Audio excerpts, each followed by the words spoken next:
one of my former students, Jessica Fisher, and we just recently submitted it a couple weeks ago. So looking forward to see what people think of it. But anyway, Jessica and I did an internet survey of stay-at-home dads and employed fathers.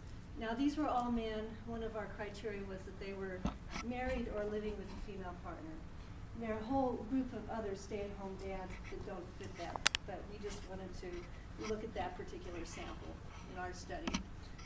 We were mainly interested in these fathers' attitudes towards gender roles.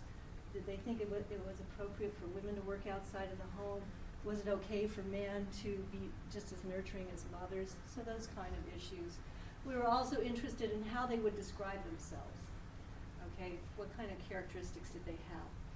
And so what we found was that compared to employed fathers, stay-at-home fathers tended to be more non-traditional in their gender role attitudes. So they were more likely than employed dads to agree with statements like, it's okay for a woman to work outside the home. It's okay for a woman to make George Washington on the roster lists her as a male basketball player, but she's on the women's team. But based on NCAA rules, she can't actually go through actual procedure to become a man until she's no longer playing basketball. So I think that's kind of interesting. It's becoming more mainstream. This is an important area for us to study, looking at trans people and attitudes towards trans people. There's really not a lot of research on trans people. The other thing is that people that do violate gender norms do experience violence. So that's part of the reason that this research is important for us to understand what attitudes lead to violence, to help us start to reduce violence against people who are not necessarily following typical gender norms. So really think with this research, the ultimate goal is to reduce violence, harassment, and discrimination experienced by sexual minorities as a whole. Education, a good job, being wealthy, that type of thing. It may also just be however we want to measure, but basically the man is able to kind of bring home the bacon.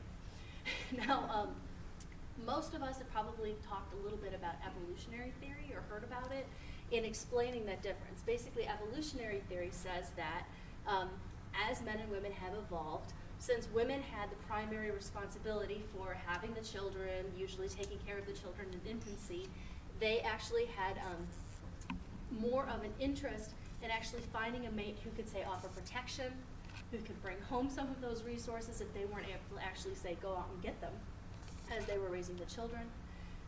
Men, on the other hand, tended to want slightly younger mates who would be able to bear their children. And also there is the finding in evolutionary theory that women were more concerned with men showing fidelity and being able to stick around. Men, biases towards others who are not part of one's own group.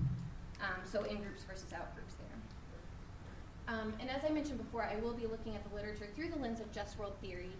And for the sake of time, very basically, just world theory states that essentially people get what they deserve. Now, that's a very basic definition. There are a lot of different components to it, but very basically that's what it states. And Lerner cited or posited that just world, a need to believe in a just world is a basic human motive that influences the way in which people behave. And I expect that it will influence the way that people perceive IPV. So just some a brief overview of some of the prior research. The research on IPV perceptions has shown a number of gender similarities and differences.